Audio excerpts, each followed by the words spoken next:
Ce te interesează cel mai mult?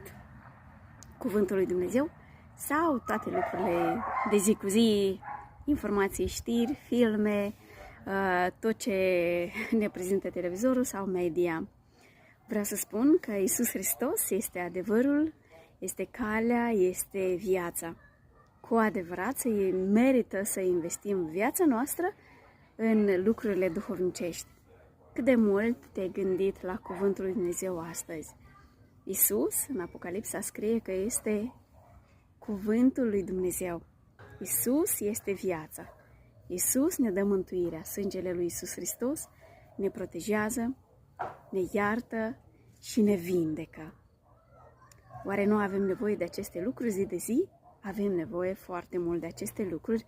De aceea astăzi vreau să te îndemn să fii înțelept și să te oprești asupra cuvântului lui Dumnezeu, ca să poți să ai siguranță în viața aceasta, pentru că lumea nu este sigură deloc, viața nu este sigură, doar la Iisus Hristos și la Dumnezeu avem soluții în orice situație și atunci când pe pământ nu este siguranță, în Iisus putem să avem siguranță, pentru că El ne dă viața, El ne binecuvântează și cu El vom fi în veșnicii. Și cât de frumos și cât de minunat este în Împărăția lui Dumnezeu.